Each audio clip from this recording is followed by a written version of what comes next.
Emi BMJ buka-bukaan soal sosok Tisha Erni yang diduga sebagai selingkuhan sang suami Eden Wong.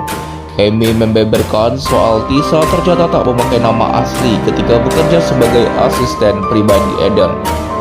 Apakah suamimu tahu tentang track record Tisha sebelumnya? Di Indonesia sangat populer berita tentang wanita tersebut. Apakah dia tahu? Tanya Nadia Alaidrus. Ketika aku awal-awal mencurigai hubungan mereka, aku kebetulan menemukan artikel tentang Tisha dan dia memakai nama berbeda ketika sedang bersama kami. Dia memberitahu kami memakai nama yang berbeda, jadi nama yang aku tahu tidak bisa dicari di Google. Yang aku tahu dia memakai nama B, Honey B, kata Emi. Setelah akhirnya tahu, Emi sempat menginterogasi Eden perihal masa lalu Tisha. Namun Eden Wong malah memberitahu Emi kalau tudingan prostitusi tersebut adalah rekayasa semata. Eden mengklaim diberitahu Tisha kalau sang penduduk difitnah oleh orang lain.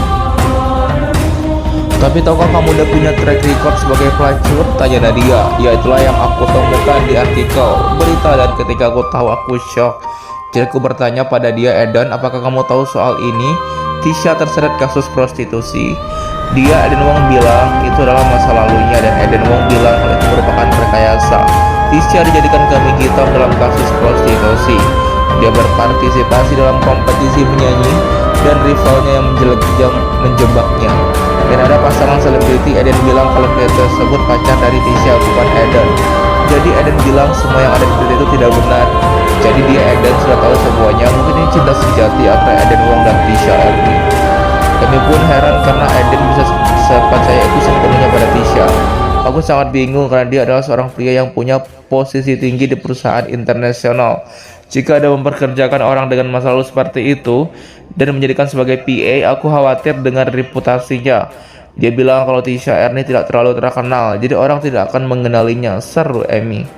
Sebelumnya kasus prostitusi yang menyeret nama Tisha Erni dikuak di tahun 2021. Kala itu Tisha dijadikan saksi usai diamankan polisi bersama mucikari, Cunaidi Bobby dan PSK lainnya Fernanda Dias Botelha. Modus yang dilakukan mucikari tersebut mempekerjakan orang dengan menjadi pekerja seks komersial dengan tarif cukup fantastis yakni 25 juta, kata Direskrimum Polda Jateng Kombes Pol Juhandani Roharjo.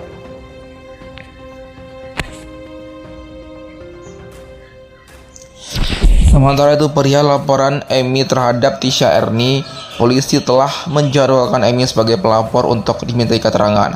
Hal itu disampaikan oleh Kabid Humas Polda Metro Jaya, Kombes Pol Adi Arysyam Indradi di kantornya. Selain Emi, polisi juga bakal memintai keterangan asisten perempuan tersebut. Penyidik akan melakukan pemeriksaan klarifikasi terhadap pelapor dan juga asisten pribadi pelapor besok, Selasa tanggal 19 Maret. Dia menuturkan penyidik sudah memanggil Emi sebagai pelapor sebelumnya, akan tetapi Emi masih berada di luar negeri, sehingga polisi menjadwalkan ulang. Karena pelapor masih di LN atau luar negeri, akhirnya jadwal ulang dan disepakati besok akan datang pelapor yang juga korban, ucap Ade Ari. Sebelumnya Emi melaporkan pendahulu Tisha Erni dan seseorang berinisial WMG ke Polda Metro Jaya terkait dugaan perzinaan dan menghalangi pemberian ASI eksklusif.